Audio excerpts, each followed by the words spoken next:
The next guest, oh wow, I met this guy. This guy's just amazing. Robert Levithan. He will tell you his story. He is a living testament that you can live. He was with a disease and overcome it. He was one of the very first people ever diagnosed as HIV positive in his 30s back in the days. He will walk on this stage now. I think he's 63. You're not going to believe it. He's so hot. He's so hot. He's so awesome. He gives back. He does everything. He is a walking example of gratitude and trust and belief. And a very close friend of mine, Robert Levithan. Thank you, I told you he was hot, right? He's so hot. Okay. Now I have to live up to that. Yes, I was supposed to be dead 20 years ago. So the title of my little talk today is Outliving Myself. But I'm really here to talk about its Siamese twin, which is unreasonable resilience. In order to outlive something, now a lot of you here are not dealing with or may never have to outlive a diagnosis, but probably everyone here has had to outlive heartbreak, outlive divorce, outlive the death of a loved one. We all are outliving things that we thought we might not be able to outlive. And being unreasonable so that we can be resilient is a key element. Most of us don't want to be unreasonable. Our minds like the idea of reason. It's supposed to make sense. But if we can step out of our minds, I'm going to encourage all of you to be out of your minds. I think that's a great goal for all of us. Okay, let's all be out of our minds. And, well, you can listen a little bit with it if you want to. But being unreasonable is about not buying into what we're told, not buying into the perceived notion about what's supposed to happen to any of us, what people tell us is our fate, is our path, where they think we're going, where we're supposedly going. I'm fortunate. I come from a lineage of unreasonableness. My family is crazy.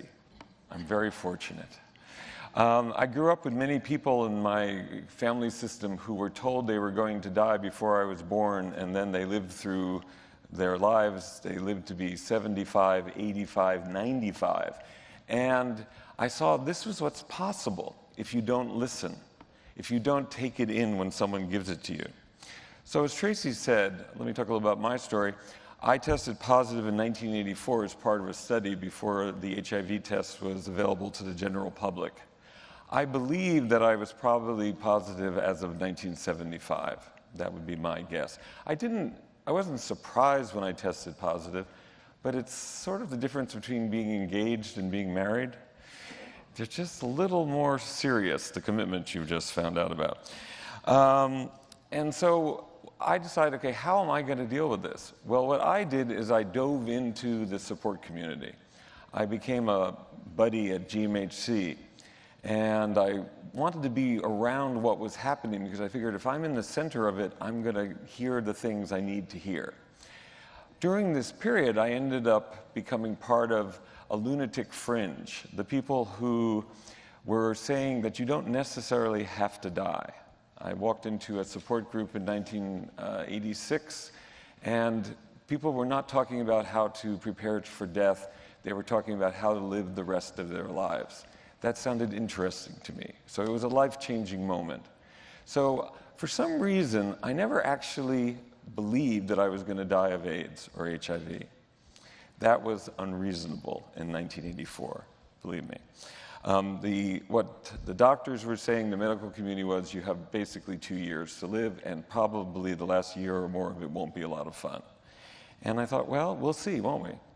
So I walked into that room, and mostly it was men in that room, and some people were very ill. But they were talking about, how do I want to live the rest of my life, whether it's 4 months or 40 years? And I got interested. So I became an activist in the alternative treatment field. And the work we were doing then in the 80s, we were the lunatic fringe. Today, I'm doing some of the same work, and we're mainstream. So that's another issue, too, is whether you're willing to stay with what you believe in and follow your passion and not be deterred by what is perceived and how people hold you. A big example of my unreasonableness was in the late 80s, I was living in Santa Fe, New Mexico, and I was in this field. I decided to go back to graduate school. And I entered what would, for me, would be a 4-year program in order to get a degree that would lead to me being a licensed psychotherapist, which I am today. But that was unreasonable to start a 4-year program when you had only 2 years to live. So I had to do a part of what I would call unreasonable resilience, is to look at the most interesting thing I could do at that moment in my life was to go to school. I had to be enjoying what I was doing then, and then we'll see whether I got to the goal or not. There's a wonderful forward affirmation that a gentleman gave me once in a workshop. Totally committed, completely unattached. That's the art form. And when I'm in trouble, I know I'm either not committed or I'm attached. So this was an opportunity to be committed to the process of learning and developing my skills and growing as a human being and a professional, and not being attached to the result of whether I got the degree or not.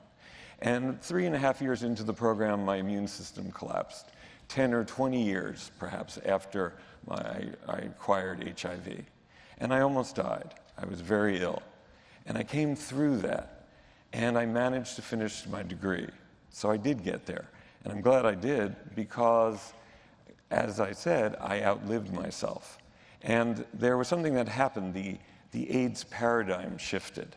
The world shifted around me, and I was fortunate to be there. Just like being one of the first people being tested, in 1995, I won a lottery for early access to the first workable cocktail in treatment for HIV. And I went from being somebody who had virtually on paper no immune system to someone who is in very good health. I've been in nearly perfect health for 20 years now. So these 20 years are the outliving myself. And again, it's the willingness to keep going, the willingness to say, I can live through this. Again, fill in the blank what it is for you. When I was just out of the hospital after pneumonia, very weakened, there was a writing group. It was Write Action, W-R-I-T-E, Action. And it was for the AIDS community in Santa Fe, and they met in my living room. And we would get together, and we would be inspired by something, and we would write for 15 minutes, and then we'd share what we wrote. Well, that day I wrote a little story, and I titled it The Song of the Unlikely Survivor. And it was a vision of myself dying as an old man in great peace. And I read that piece that day. A couple of years later, there was a collection of our writings that was put out, and that piece was in it. 2 years after that, after the AIDS paradigm shift, after I'd won the lottery, after things had begun to change, a second volume was put out of our writings. I was no longer in Santa Fe, but I was included in it. And the editor, Joan Logie, wrote in the introduction that when I read that little story in our group in 1994, she was heartbroken, because she said, I saw a weakened man who looked like he was dying talking about living to be an old man, and I thought he was delusional. And now, only 2 or 3 years later, everything has changed, and he is healthy again, and the possibility of his living to be an old man is very real. So what was delusional became visionary. So I have been both delusional and visionary. And it's not about me changing, it's just about the fact that the perception of the world changes and grows. So again, stay with yourself, trust your own intuition, trust your own skills.